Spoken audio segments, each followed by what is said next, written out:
Pa bërë konsultim me banorët, PS ka propozuar që Bashkia me Maliaj të shkrihet, duke e përfshirë si njësi formale në përbërje e varësia administrative të Bashkisë të Pelenos, jo vetëm banorët që kanë filluar protestën e pandalshme, por ekspertët e qeverisjes vendore, të mbështetur në standardet për qenë bashki më vete, e konsiderojnë absurditet shkrirjen e Bashkisë me Maliaj me një qytet dhe 53 fshatra, që shtrihen deri në kufi toksor me Mallakastrën, Beratin, Skraparin e Këlcyrën. Shefat dhe tellallët e PS-s thonë se kanë vendosur ekspertët, por sipas informacioneve që ka siguruar pamfleti nga burime e brenda Komisionit të Reformës Territoriale Mazniku, shkrirja e Bashkisë me Maliaj nuk ka qenë në raportin teknik dhe ekonomiko-financiar të ekspertëve. Shkrirja e Bashkisë me Maliaj dhe tjetërsimi i kësaj bashkie historike në zyrë Katundi të Bashkisë të Pelenos është bërë me ndërhyrjen që ka bërë tek Edi Rama, ministrja deputete politike e PS-s për qarkun Gjirokastër, Mirela Kumbaro, e njohur si zonja e zezë e dirigjimit të bashkive, drejtorive rajonale, trafikantëve, kontrabandistëve, tenderve, tokave dhe pazareve me bizneset e jugut. Ndërhyrja e Mirela Kumbaros është akmarrje për humbjen e PS-s dhe të saj si drejtuese e qarku në zgjedhjet bashkiake të vitit 2023, duke u demaskuar si hajdute. Banorët e Memaliaj të çdo ngjyre politike votuan në shumicë për Albert Malajn e opozitës, duke i larguar Mirela Kumbaros kandidatin e saj socialist, Gjolek Guci, me të cilin përmjet letrave fiktive të tenderimit, bodhi 4 milion euro të ujësjellësit të zonës dhe miliona të rrugëve rurale, banesave sociale, rikonstruksionit të shkollave, qendrave shëndetësore, vaditjes e të tjerë. Përveç akmarrjes për humbjen e drejtimit të Bashkisë me Maliajt në vitin 2023, Mirela Kumbaro i kërkoi Edi Ramës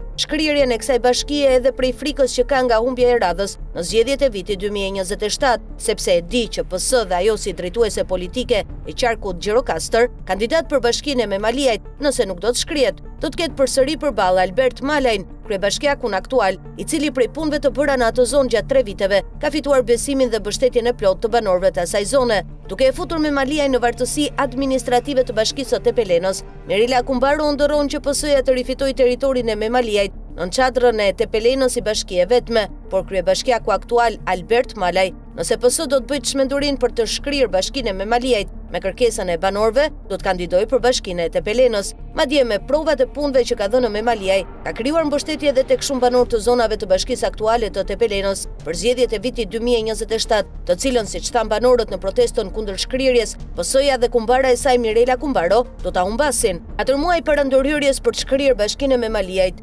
zonja e zezë Mirela Kumbaro, me ndërhyrje tek ministrat pas bekimit të marrë nga Edi Rama, i bllokoi Bashkisë me Maliajt të gjithë projektet e investimeve për rikonstruksionin e banesave të familjeve në nevojë, rrugëve rurale, shkollave, qendrave shëndetësore, vaditjes, lerave të blegtorisë e të tjerë.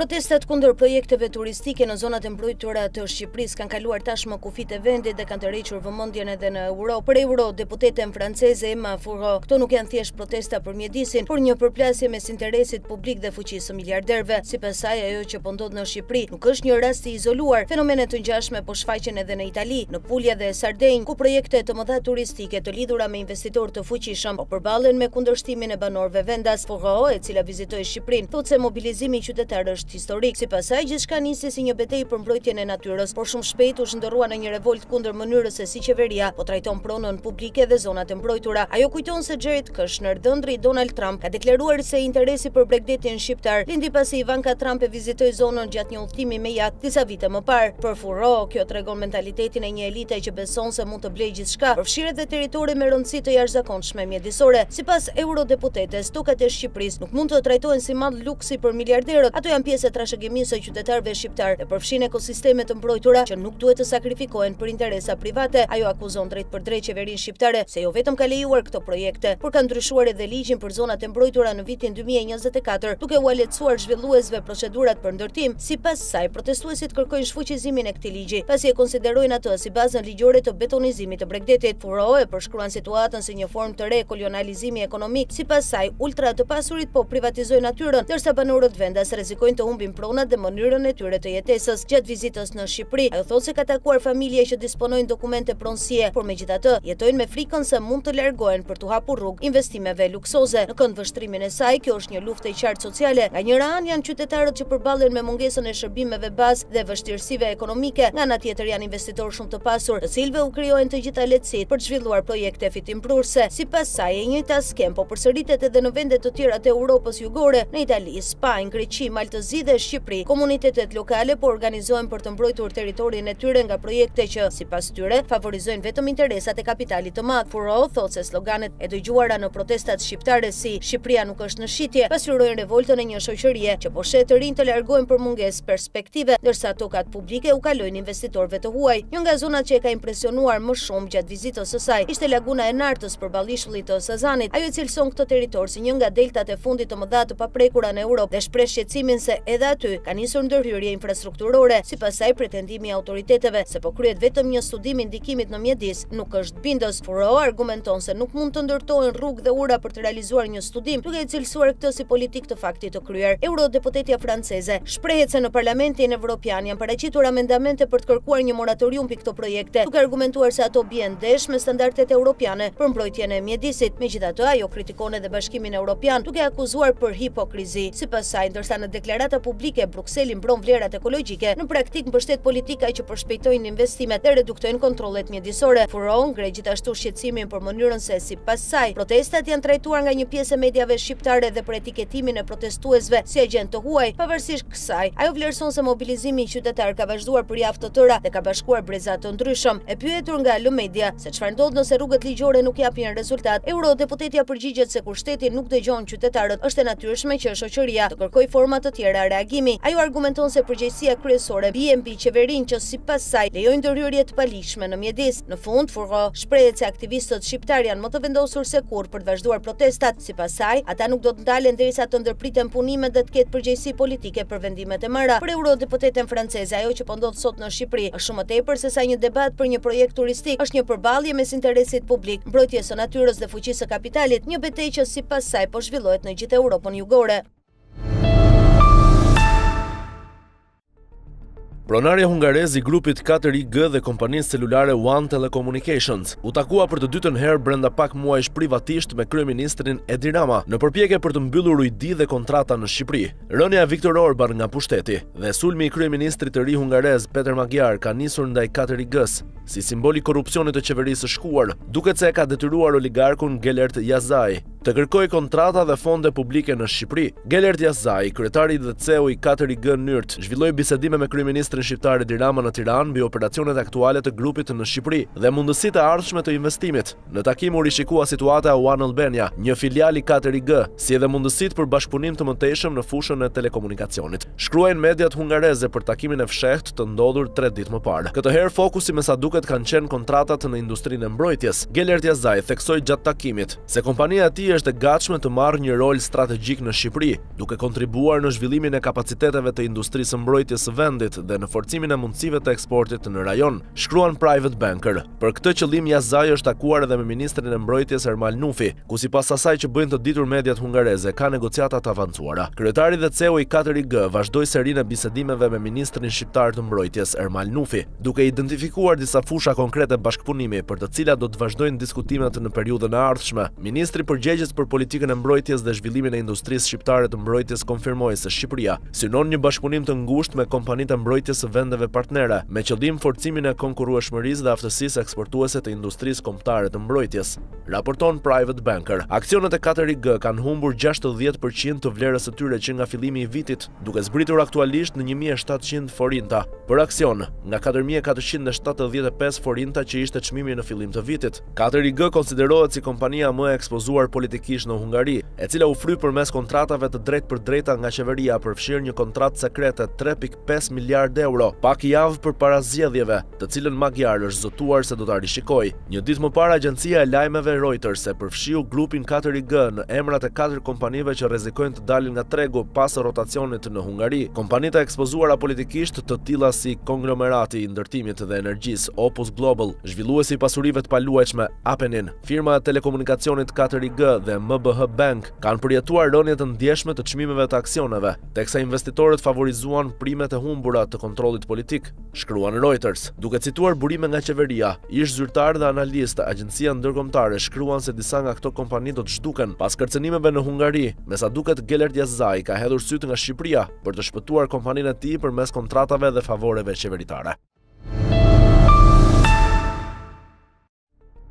Ish deputeti i Partisë Demokratike Ervin Saliani ka ngritur akuza ndaj qeverisë dhe kryeministrit Edi Rama lidhur me tenderat e shëndetësisë, duke denoncuar se mazhoranca po përgatit një ligj që do t'i kalojë tenderat e këtij sektori në një strukturë të vetme. Saliani ka cilësuar këtë si Kajo 2-shin në shëndetësi, duke ju referuar kompanisë shtetërore Kajo, e krijuar për prodhimin e pajisjeve ushtarake, ndërsa akuzon qeverinë se po zhvendos kontrollin e fondeve publike te një grusht klientësh, apo e merr nën kontroll të plot çdo qindark të shëndetësisë Roni, shkruan Saliani, duke u referuar biznesmenit izraelit Roni Efet, aksioneri firmës shtetërore Kajo. Ai deklaroi se qytetarët shqiptar paguajnë taksa për spitale funksionale, ilaçe dhe shërbim cilësor, jo për skema që sipas tij bëhen për favorizime dhe pasurime korruptive. Kajo 2-shin në shëndetësi, qeveria po privatizon tenderat, apo e merr nën kontroll të plot çdo qindark të shëndetësisë Roni. Rama po përgatit që me ligj tenderet për të gjithë sektorin e shëndetësisë t'i lërë në një dorë të vetme, ndërsa shteti të heqë dorë dhe nga kompanitë private të krijuara nga superstruktura të ngjashme me Kajon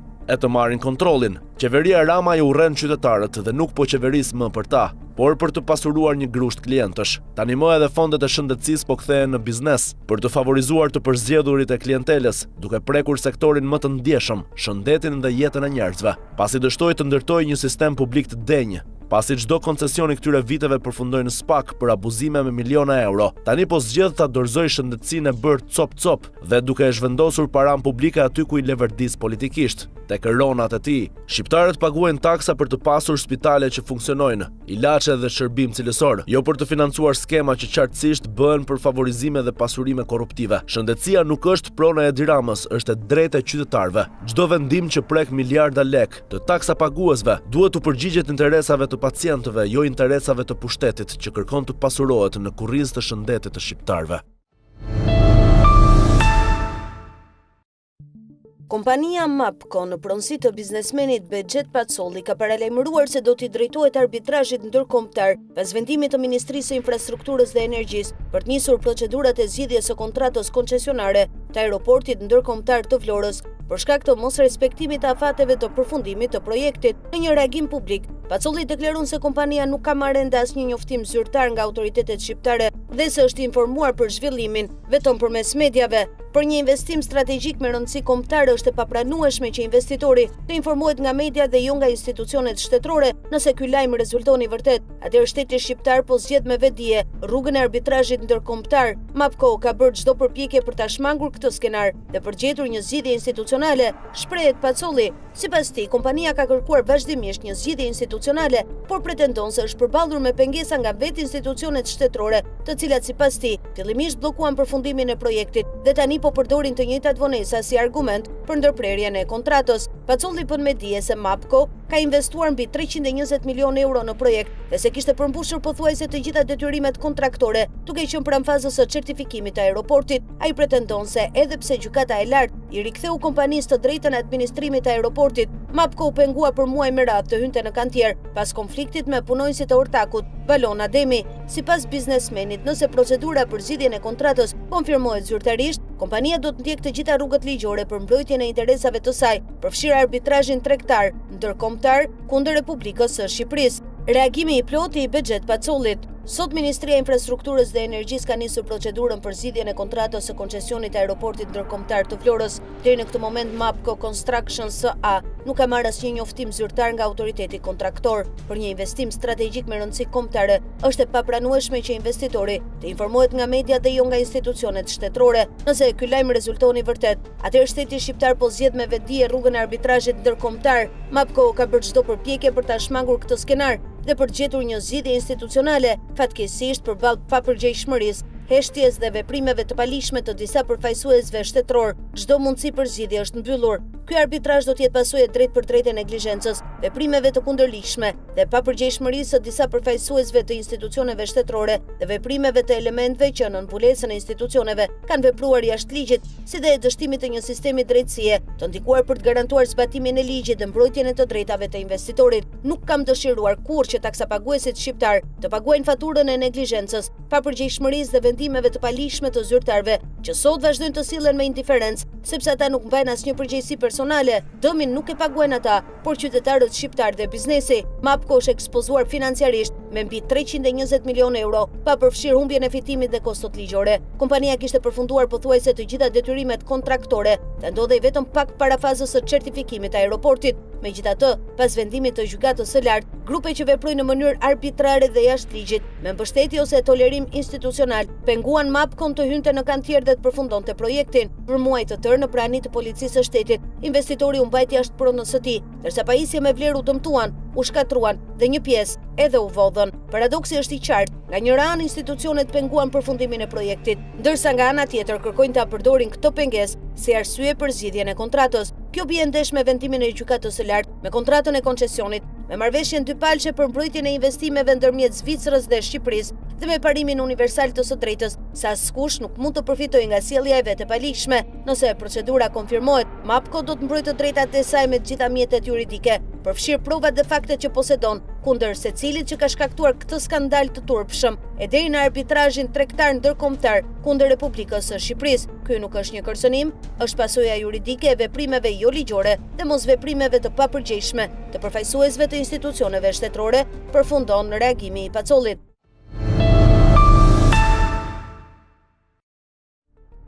Pak ditë pas publikimit në media të një incidenti që lidhej me bashkëshortjen e saj, Elisa Aspiropali u tërbua deri në shpërfytyrim gjatë një fjalimi në kuvend. Sipas raportimeve mediatike, Salarion Tota, bashkëshorti Elisa Aspiropalit, u paraqit në drejtorinë vendore të policisë së Tiranës pas një kallëzimi për kanosje nga një punonjëse administratës tatimore, një kallëzim për bën një akt procedurial që mund t'i ndodhë çdo qytetari të Republikës. Ai nuk provon fajësi, nuk përbën dënim dhe nuk e bën automatikisht të kallëzuarin përgjegjës për veprën që pretendon kallëzuesi. Në fashikujt e policisë depozitohen çdo ditë kallëzime dhe ankesa për zhurma në komplekset e banimit, dëmtim të mjedisit, konflikte, kërcënime, parkime dhe përplasje që organet ligjzbatuese shpesh i klasifikojnë si ngjarje me motive të dobta. Një rast i tillë ndodhi edhe familjarit të një prej zyrtareve më të rëndësishme të viteve të fundit. Po, ku qëndron problemi këtu? Kështu mund të pyeste edhe një ish homologe e Spiropalit, nderuar dikur një lloj si Elisa, me dekoratën politike Bleta Puntore, e cila pasi e hëngri livadhin e Edi Ramës, u kthye në një nga kundërshtarit e tij më të forta. Çdo qytetar është i barabartë përpara ligjit. Nëse çështja që lidhet me Salarion Totajn nuk mbështetet në prova, policia dhe prokuroria duhet ta mbyllin sipas ligjit, njësoj siç duhet të veprojnë për çdo qytetar tjetër. Atëherë, përse Elisa Aspiropali u stresua në kuvend dhe kërcënoi se do të bëjë nami nëse dikush i prekte familjen, kur nuk e pula, thot proverbi, nuk e nevojë të bësh ish.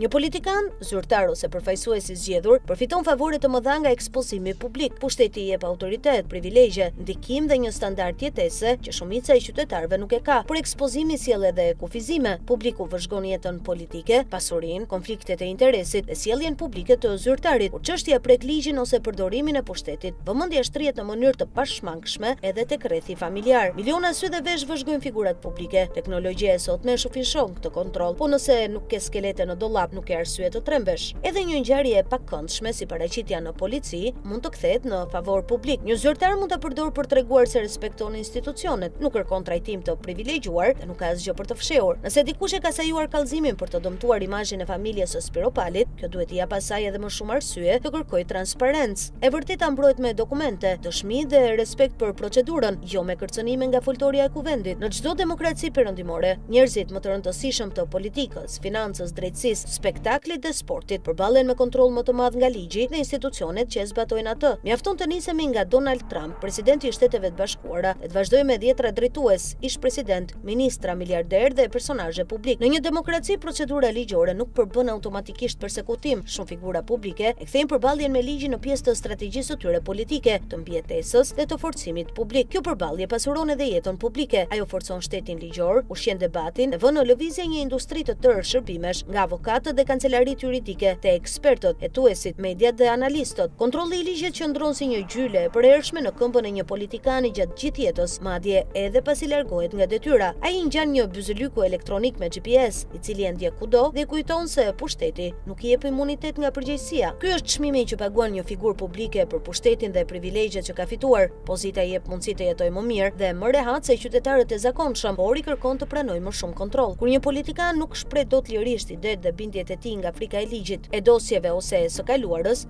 ai nuk është më i lirë. Ai është i kapur. Bëhet peng i skeleteve që mban në dollap, i burgosur i frikës dhe i ndjenjës së fajit. Në atë gjendje, politikani nuk bëhet vetëm i padobishëm, ai mund të bëhet edhe i rrezikshëm, sepse për të mbrojtur mëkatet dhe shkeljet e vjetra, mund të kryejë shkelje edhe më të rënda. Këta aksiome shohin prej vitesh në panoramën e deformuar të demokracisë shqiptare pas rrëzimit të komunizmit. Në këtë gjendje, duket se ndodhet edhe Elisa Spiropali. Pasi Edi Rama e largoi nga posti ministres së jashtme, Spiropali shpalli oponencën ndaj Skënderbeut të saj politik dhe premtoi një marrëveshje të re, që nga ajo kohë vetëm paralajmëron se do të flas. Në artimet e saj të lodhshme, të ndërtuara me një gjuhë të kërcunjë dhe metafora të sforcuara, Spiropali nuk ka shpallur as luftën dhe as objektivin e saj politik. Ajo është kthyer në meme sepse premton vazhdimisht një betejë që nuk fillon kurrë. Nuk kemi përballë një platformë politike, një alternativë ose një akt të vërtet kundërshtimi. Kemi përballë një taktik shantazhi. Ky është refreni primitiv i mënyrës së veprimit të politikanëve shqiptar. Ata marrin shembull nga njerëzit e rrugës, të cilët fillimisht i përdorin e më pas u shërbejnë. Përdorin shantazhin, gjuhën e egër dhe paralajmërimet se do të bëjnë namin si kode komunikimi për ta mbajtur dollapin të mbyllur, sepse nëse dollapi hapet, dalin skeletet e vjetra. Delën dritë e kaluara që kanë frikë ta shoh publiku. Këtë po bën edhe Elisa Spiropali. Ajo nuk po lufton Edi Ramën, po i dërgon sinjale, nuk po denoncon sistemin, po përpiqet të negociojë vendin e vet brenda tij. Nuk po kërkon një marrëveshje të re për Shqipërinë, po kërkon një marrëveshje të re për veten. Por as truket kozmetike dhe as metaforat e klasës së 7 nuk mund ta mbajnë dollapin të mbyllur përgjithmonë. Dielli nuk mbulohet me shosh. Është çudi se ku e gjen garancinë e paprekshmërisë penale ministrat monstra të korrupsionit e vjedhjeve si Blendi Gonxhe, ai sa aguzojnë të denigrojnë dhe kërcënojnë publikisht qytetarët që denoncojnë dhe protestojnë kundër aferave të tij dhe të Edi Ramës. Në Komisionin Parlamentar të Kulturës dhe Turizmit, ministri Blendi Gonxhe i quajti protestuesit turm budallënsh, që ata i përmendin aferat korruptive, vjedhjet e fondeve dhe pasurive publike në çdo detyrë drejtuese në Bashkinë e Tiranës dhe prej 13 vitesh në qeveri. Ndërsa gjatë një interviste televizive këtë javë, ministri Blendi Gonxhe pasi denigroi përsëri protestuesit nga që e qellojnë me vezë, i kërcënoi me kapje përveshësh, heqje zvarr dhe rrahje nga policia e mbyllje në Biruca. Dihet që policia i ka bërë këto veprime sa herë që protestuesit kanë shkuar para parlamentit, ku kanë gjuajtur me vezë ministrin Hajdut, Blendi Gonxhe, ministrat e tjerë si ai dhe deputetët e zhytur në afera e lidhje me krimin. Por Gonxhe i bën thirrje policisë për dhunë barbare. Ajo çfarë nuk kuptohet është çudia përse SPAK nuk po ka përveshje dhe nuk e çon në burg Blendi Gonxhen, ish drejtorin dhe ministrin aktual i kont të korrupsionit e vjedhjeve dhe krimeve zgjedhore në bashkëpunim me bandat. Më 22 korrik 2022, ministri Blendi Gonxhe u thirr në SPAK për marrjen e 150 milion lekëve nga landfilli i Tiranës me kontrata false, si dhe miliona lekë nga qeveria nëpërmjet dhënies me qira të makinave nga kompania e tij Alba Rent në konflikt interesi gjatë ushtrimit të detyrës. 4 vite nga marrja në pyetje, SPAK nuk sqaron nëse ka kryer veprime hetimore për Blendi Gonxhen, duke krijuar dyshime se nuk ka filluar çështje penale ose e ka pushuar fshehurazi. Fakti tjetër për SPAK-un, më 15 tetor 2021, me urdhër numër 13277, Drejtoria e Detyrimeve Tatimore të papaguara bllokoi pasuritë e kompanisë Alba Rent të Blendi Gonxhes, nga që nuk ishte paguar 1.2 milion euro detyrime tatimore për 7 vjet, por më 8 nëntor 2023, me urdhër numër 76822, të firmosur nga Drejtoresha e Detyrimeve Tatimore të papaguara Estela Dura, kompanisë së Blendi Gonxhes, u hoq masa e bllokimit të pasurive me mashtrimin se kishte shlyer detyrimet. Sipas informacionit nga Ministria e Financave, kompania Alba Rent e Gonxhes nuk ka paguar as 100 darkë detyrim tatimor, por ato janë fshirë dhe figuron pa detyrime dhe vazhdon aktivitetin. Kjo fshirje e detyrimesh përbën një skandal të hapur e vepër penale në bashkëpunim që duhet të hetohet nga SPAK. Madje kompania e Gonxhes nuk ka paguar detyrime tatimore taksa as gjatë periudhës 2023-2025, por aktiviteti i saj vazhdon. Nëpërmjet task forcës zgjedhore, SPAK u skedoi faktin që në zgjedhjet e 11 maj 2025, kandidati Blendi Gonxhe, atkoh ministri i ekonomisë, kulturës dhe inovacionit inovacionit, siguroi rreth 22.000 vota nëpërmjet çeqjeve të oligarkëve, presionit të bandave kriminale dhe të fortëve në zonat Komuna e Parisit, Podrejdiellit, Kombinat, Vajçar, Ndroq e Vor. Për Blendi Gonxhën janë skeduar 43 milion euro tender abuziv dhe 185 milion euro për pistën e garave në Elbasan, të firmosura kur ishte drejtori i parqeve dhe drejtori i transportit rrugor, ndërsa gjatë periudhës janar 2024, shtator 2025, kur ishte ministër i ekonomisë, kulturës e inovacionit, krijoi grupën e ZES 450 milion euro me tenderët që bënte nëpërmjet operatorit qendror të tenderëve që kishte në varësi. Batërdi me tenderët, fondet e projekteve të turizmit, kulturës, sporteve dhe monumenteve të kulturës. Blendi Gonxha ka bërë gjatë 10 muajve ministër i turizmit, kulturës e sporteve, gjersa SPAK nuk po e ka përveshje dhe nuk e çon në burg. Ministri Ajdut Blendi Gonxha krekoset si cub dhe kërcënon qytetarët me kapje përveshësh, e qezvar e mbyllje në burg. Senati i Shteteve të Bashkuara ka konfirmuar Eric Wendt si ambasadorin e ri të SBA-s në Shqipëri, duke i hapur rrugën marrjes së detyrës së tij diplomatike në Tiranë. Kandidatura e tij u miratua në seancën plenare të Senatit ditën e djeshme me 50 vota pro dhe 44 kundër në një votim në blok, pasi disa javë më parë kishte marrë mbështetje në Komitetin për Marrëdhëniet me Jashtë të Senatit. Mocioni për kalimin në seancë ekzekutive për shqyrtimin e emërimit në përputhje me rezolutën 817 të Senatit, Kongresi 119 u miratua në Senat me votim me zë. Pas miratimit të kandidaturës nga Senati i Shteteve të Bashkuara, emërimi i Eric Wendt si ambasadori i SBA-s në Shqipëri pritet të formalizohet me nënshkrimin e presidentit Donald Trump. Ky është hapi përfundimtar në procedurën amerikane të emërimit, i cili e bën zyrtar emërimin e tij si ambasador. Më pas, Eric Wendt pritet të udhtojë drejt Tiranës për të marrë detyrën. Mandati i tij si ambasador i SBA-s në Shqipëri nis zyrtarisht pas dorëzimit të letrave kredenciale presidentit të Republikës së Shqipërisë, një ceremoni protokollare që shënon fillimin e plotë të misionit të tij diplomatik në vend. Vlen të theksohet se Eric Wendt vjen në këtë detyrë si pasuesi ambasadores Yuri Kim, e cila përfundoi mandatin e saj në Shqipëri në qershor të vitit 2023, që prej largimit të saj Ambasada e Shteteve të Bashkuara në Tiranë është drejtuar nga të ngarkuar me punë, pasi emërimi një ambasadori të ri u vonuar për shkak të procedurave të konfirmimit në Senatin Amerikan. Administrata e presidentit Joe Biden më herët kishte propozuar diplomatin David Kostelanchik për këtë post, por kandidatura e tij nuk arriti të finalizohej në Senat. Po kush është Eric Wendt, ambasadori i ri i SBA-s në Tiranë? Eric P. Wendt është një oficer i lartë i ushtrisë amerikane në pension, me mbi 34 vite shërbim, pjesa më e madhe në forcat speciale Green Beret. Ai ka shërbyer gjithashtu si komandant i Komandës Operacioneve Speciale të NATO-s, si dhe në pozicione të rëndësishme në lindjen e mesme dhe rajonin e paqësorit. Gjatë karrierës së tij, Wendt ka mbajtur detyra si koordinator sigurie i SBA për autoritetin izraelito-palestinez 2017-2019 dhe shef shtabi në komandën e paqësorit të SBA-s. Ai është diplomuar në Universitetin e Kalifornisë Santa Barbara dhe ka përfunduar studimet pasuniversitare në fushën e sigurisë kombëtare në Naval Postgraduate School. Ai flet disa gjuhë të huaja, përfshirë arabishten dhe koreançen. Wendt ishte propozuar më herët edhe për postin e ambasadorit në Katar gjatë mandatit të parë të Donald Trump, por kandidatura e tij nuk u konfirmua nga Senati.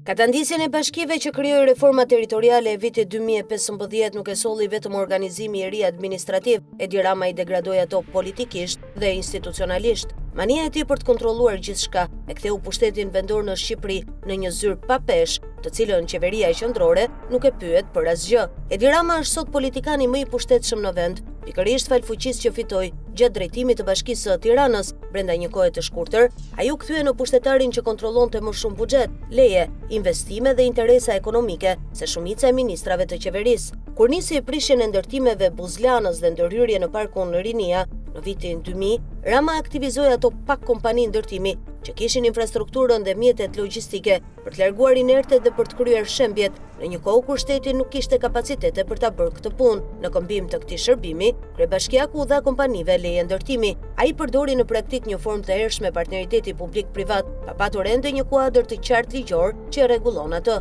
Nevoja për ndërtime, leje infrastrukturore, tender rrugësh, shërbime pastrimi dhe licenca për aktivitetet urbane e bëri Bashkinë e Tiranës operatorin publik më të rëndësishëm në vend për bizneset. Kompanitë u fuqizuan përmes bumit ekonomik që prodhoi rindërtimi i kryeqytetit. Bashkia shpërndante leje, kontrata dhe mundësi fitimi, ndërsa kryebashkiaku ndërtonte rreth vetes një rrjet biznesesh me interes të drejtë për drejtë tek mbijetesa e tij politike. Ky pushtet u kthye në forcën e Edi Ramës por edhe në dobësinë e tij. Për të mbijetuar, ai duhet të ngjitej më lart. Rama i përdori klientët e rinj ekonomik si lop mbështetës. Çmimi i kësaj mbështetjeje ishte kapja e tij nga një mjedis ku politika, lejet dhe biznesi ndërthureshin me njëri tjetrin. Përmes këtij mekanizmi, Rama fitoi atributet politike dhe financiare për të synuar drejtimin e Partisë Socialiste. Ai e mori kreun e saj edhe fal fuqisë që ndërtoi përmes territorit, lejeve dhe industrisë së ndërtimit. Por sapo hyri në zyrën e kryeministrit, Rama nisi të zbatonte një plan konkret për të penguar daljen brenda PS-s të një kryebashkiaku tjetër të fuqishëm,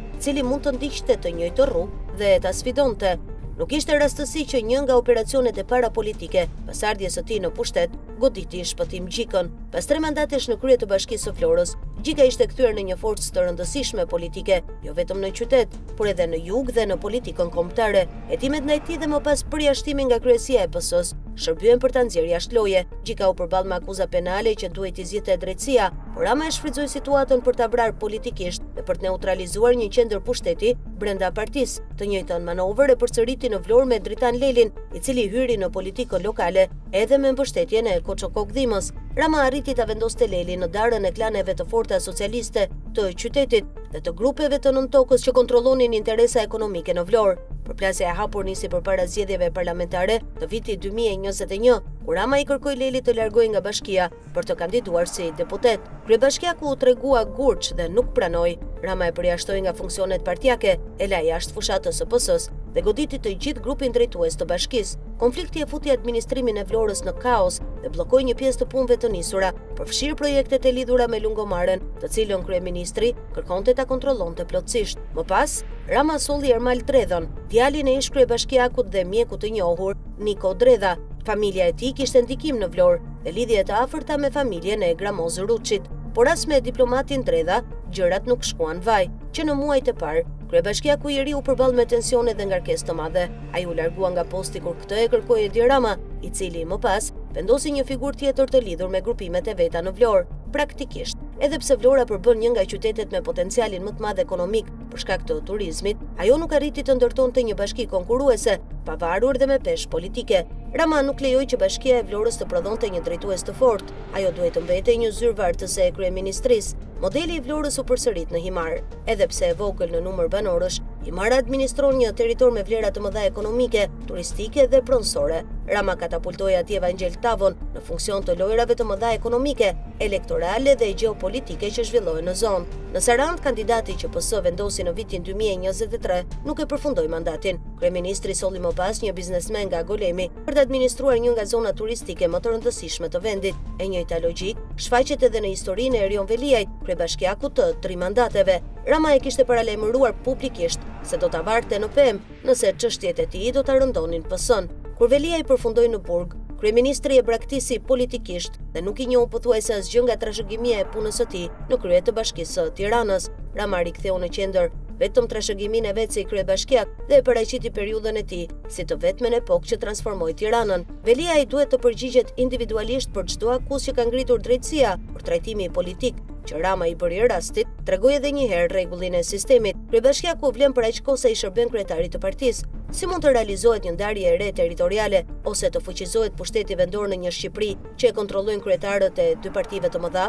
Çdo kryebashkiak do të përfundojë ose shërbyesi i Edi Ramës dhe Sali Berishës ose viktime tyre. Shqipëria nuk ka nevojë të shpik modele, ajo mund të marrë dhe të përshtat praktikat që përdorin vende të tjera europiane. Një prej tyre është modeli i Malit të Zi, një vend fqinj, i vogël dhe me ekonomi të mbështetur fort tek turizmi. Atje qytetarët zgjedhin asamblen komunale me sistem proporcional. Më pas, shumica e krijuar në asamble zgjedh kryetarin e komunës. Për këtë arsye, drejtimi i bashkisë bëhet shpesh produkti i koalicioneve ndërmjet forcave të ndryshme politike. Ky sistem nuk prodhon domosdoshmërisht qeverisje më të mirë, as nuk e eliminon klientelizmin, por ai e kufizon mundësinë që një kryetar ngulet përjetësisht në pushtet dhe të shpërndajë favore pa u varur nga një shumicë në Këshill. Modeli i prodhon koalicione të ndryshme interesash, ai ka probleme, por pushteti nuk përqendrohet tek një individ dhe krijon më shumë hapësirë për pluralizëm. Një alternativë tjetër është modeli italian, veçanërisht për bashkitë me më shumë se 15.000 banor.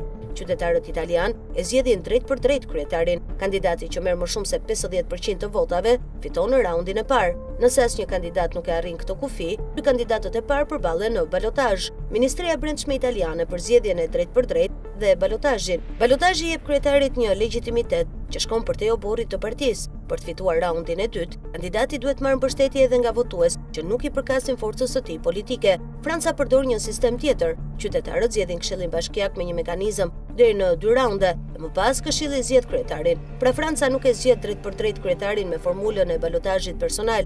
Zgjedhjet vendore duhet të prodhojnë vetëm administrator të bindur.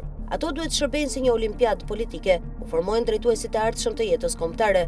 Kjo do të krijonte mundësinë për të thyer skemën arkaike dhe të neveritshme të çiftit të mpakur Rama Berisha, i cili po mban të bllokuar vendin. Por që kjo të ndodh, duhet të ndalet skema e Edi Ramos për ta ruajtur zgjedhjen e kryebashkiakëve me shumicë relative, sipas sistemit aktual shqiptar. Fiton kandidati që merr numrin më të madh të votave, edhe kur shumica e zgjedhësve ka votuar kundër tij.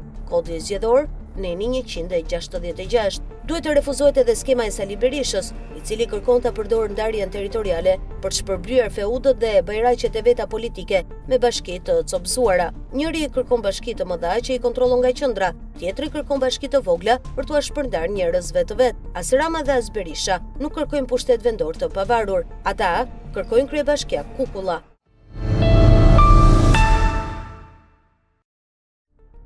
Kryeministri Edi Rama ka nisur aventurën zyrtare për ndërprerjen e kontratës së aeroportit të Vlorës. Tashmë që është kryer investimi dhe është gati për të filluar aktivitetin, duke detyruar kompaninë Mabco Construction SA të drejtohet gjykatës. Para dhe pas njohjes me vendimin e qeverisë, pronari Behgjet Pacolli deklaroi se për ndërprerjen e kontratës koncesionarit të aeroportit do të drejtohet gjykatës ndërkombëtare të arbitrazhit për të anuluar vendimin dhe rikthimin e koncesionit ose për dëm shpërblim financiar të investimit e fitimit të parashikuar. Sipas Behgjet Pacollit, vlera e përllogaritur nga kompania Mabco Construction SA që do të kërkojë nga shteti shqiptar do të jetë rreth 700 milion euro për të gjithë financimet dhe të drejtat e parashikuara në kontratën koncesionare 35 vjeçare. Tani që kryeministri Edi Rama nëpërmjet ministrit të infrastrukturës dhe energjisë Enea Karakaçi vendosi të anulojë kontratën e aeroportit të Vlorës, ka filluar aventura për të hequr buxhetit të shtetit rreth 700 milion euro me gjyq arbitrazhi. Gjatë 13 viteve pushtet, kryeministri Edi Rama ka ndërprer 5 kontrata koncesionare me vlerë totale 285 milion euro, ndërsa ndërprerja e koncesionit të aeroportit të Vlorës është kontrata e 6 që parashikohet i marrë shtetit shqiptar sa 8.5% e buxhetit vjetor. Për shembull, vetëm për aventurat e pazareve klienteliste dhe psikoegoizmin e kryeministrit Edi Rama, italianin Francesco Becchetti i mori shtetit shqiptar 130 milion euro dëm shpërblim për bllokimin dhe konfiskimin e televizionit Agon Channel, ndërsa me urdhrin e Edi Ramës për ndërprerjen e kontratës koncesionare të aeroportit të Vlorës, Behgjet Pacolli do të drejtohet gjykatës ndërkombëtare të arbitrazhit me kërkesën për 700 milion euro dëm shpërblim nga shteti shqiptar. Zëra brenda qeverisë thonë se anulimi i kontratës së aeroportit të Vlorës me lojën e krijimit të konfliktit artificial mes aksionarëve dhe ndërprerjen e punës me forca policore është skenari i Edi Ramës për t'ia hequr koncesionin Behgjet Pacollit e për t'ia dhënë mikut të tij izraelit,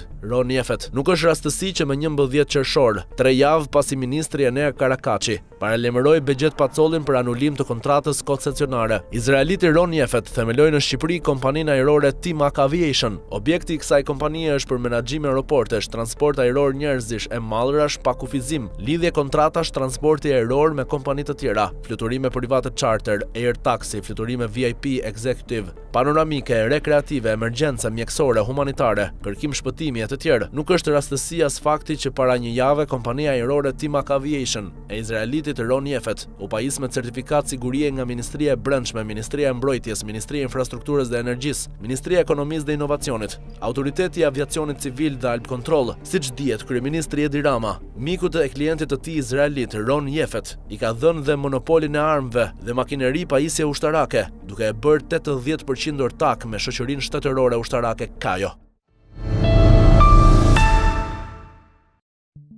Fundi i muajit gusht pritet të jetë vendimtar për kabinetin qeveritar. Kryeministri Edi Rama do të mbledhë ministrat në një takim informal më 24 dhe 25 gusht në Pogradec, në atë që konsiderohet si analiza më e rëndësishme e punës së qeverisë përpara nisjes së sezonit të ri parlamentar. Paralelisht në Partinë Socialiste, po flitet për një mbledhje të asamblesë kombëtare në fillim të shtatorit, zhvillim që ka shtuar zërat për një riformatim të mundshëm të kabinetit. Takimi në Pogradec do të zhvillohet në formatin tashmë tradicional të ritritit qeveritar, një praktikë që Rama e ka ndjekur prej vitesh për të analizuar punën e ministrave larg agjendës së zakonshme institucionale. Gjatë 2 ditëve të punimeve, secili ministër pritet të raportojë mbi realizimin e objektivave të vendosura, projektet e përfunduara, problematikat e hasura dhe prioritetet që do të ndiqen gjatë muajve të ardhshëm.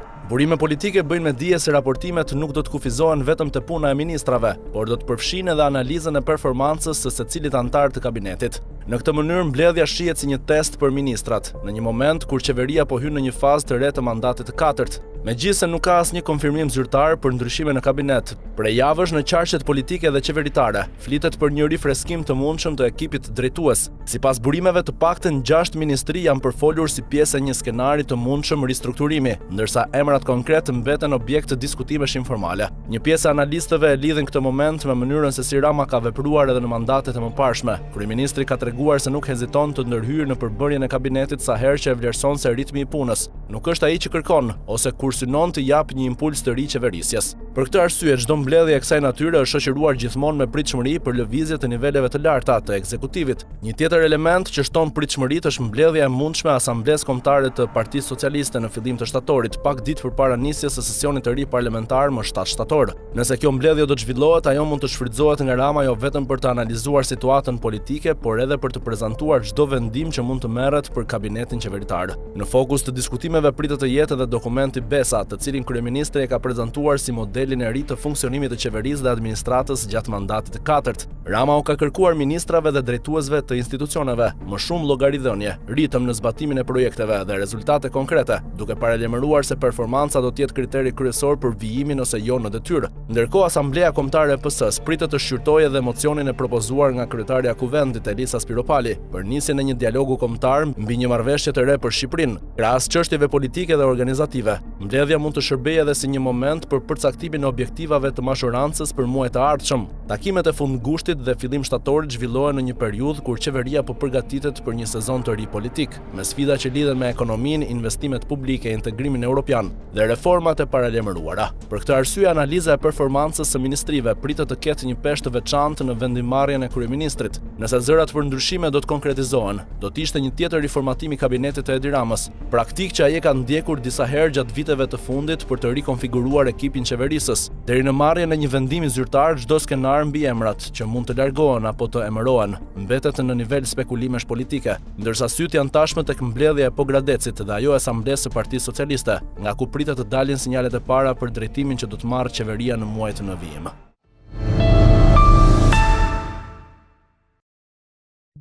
Ashtu siç Edi Rama përdor Blendi Gonxhen për sekserizimin dhe firmosin e pazareve, Gonxhe përdor zarin e tij Endri Haxhiu, të cilin e ka lënë mbrapa për të mbyllur pazaret dhe pastruar letrat në institucionet ku ka qenë. Pastaj e ka marrë me vete në Ministrinë e Turizmit, Kulturës e Sporteve, në fund të muajit nëntor 2018. Një javë pasi Blendi Gonxhe filloi detyrën e drejtorit të përgjithshëm të shërbimeve të transportit rrugor, futi në lojë Endri Haxhiun, për pak muaj ekonomist dhe pastaj e emëroi zëvendës drejtor. Për të bërë punët e pista me duart e zarit Endri Haxhiu, bindshi i korrupsionit Blendi Gonxhe i dha kompetencat si drejtor, duke e përdorur për pazaret dhe vjedhjet me tenderët, autoshkollat, targat false, punësimet, emërimet, regjistrimin e makinave luksoze të vjedhura, e të futura kontraband dhe çdo lloj shërbimi që prodhonte miliona ilegale. Në muajin janar 2024, Blendi Gonxhe u emërua ministri i Ekonomisë, Kulturës e Inovacionit. Postin e drejtorit të transportit ja la Ilir Mëngrës, por drejtor faktik ishte Endri Haxhiu, që vazhdoi pazaret e Gonxhes dhe pastroi dosjet, ndërsa më 30 korrik 2025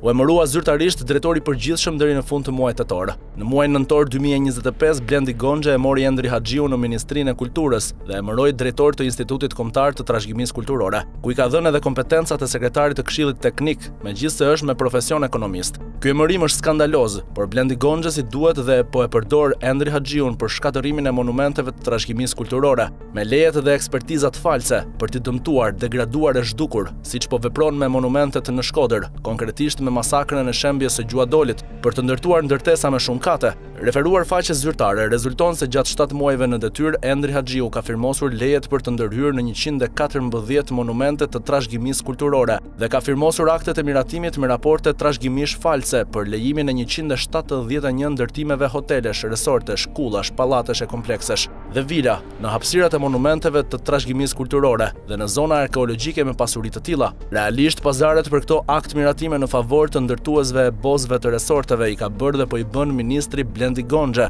Ndërsa letrat, prej muajit janar 2026, i firmos Endri Haxhiu me raporte teknike e harta false. Vetëm gjatë muajit korrik 2026, Endri Haxhiu në detyrën e drejtuesit të Institutit të Monumenteve të Trashëgimisë dhe njëherë si sekretari i Këshillit Teknik, ka hartuar raporte false dhe ka miratuar leje për ndërtime në territorit e monumenteve të trashëgimisë e zona arkeologjike në Elbasan, Korç, Gjirokastër, Sarand, Fier. Ujësjellësin historik të Vranishtit në Himar, Bylis, Manastiri i Ardenicës, Kishën e Shënkollit në Krujt, Urën e Zotos Vidkuq e të tjerë.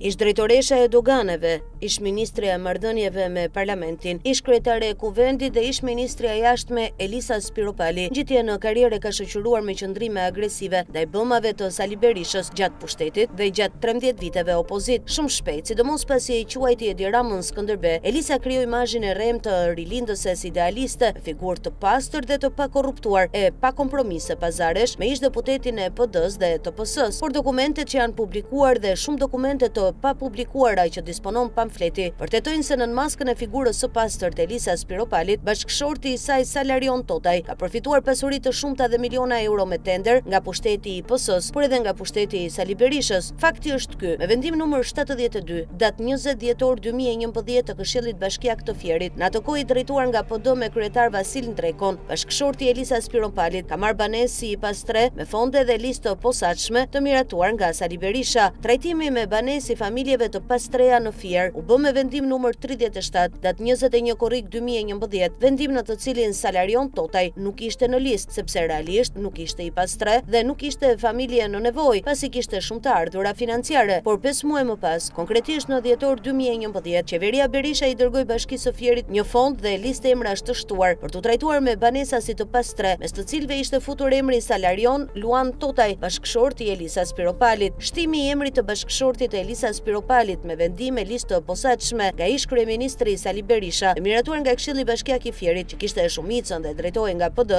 tregon se Elisa ka qenë e preferuar e tepsisë së pushtetit Berisha, ndoshta tek ish kryeministri Sali Berisha për t'i dhënë banesë gjoja i pastre, duke falsifikuar dokumentet, ka ndërhyrë miku i tij Gramoz Ruçi, i cili e ka nip bashkëshortin e Elisa Spiropalit dhe njëherësh e ka ortak me të birin Ledian Ruçi në koncesionin e fotovoltaikëve në Bregdetin e Semanit. Por Elisa dhe bashkëshorti Salarion Totaj, megjithse kanë përfituar banesit të pastre, vazhdojnë të deklarojnë se janë të pastre. Ky është vetëm një nga përfitimet e fshehura, shumë përfitime të tjera me fonde 10 hektar tokë shtetërore, me koncesion për 99 vjet, aferat në kryesinë e kuvendit, ministrinë e jashtme, pa harruar bëmat kur drejtonte doganat, për cilat do të flasim në vijim.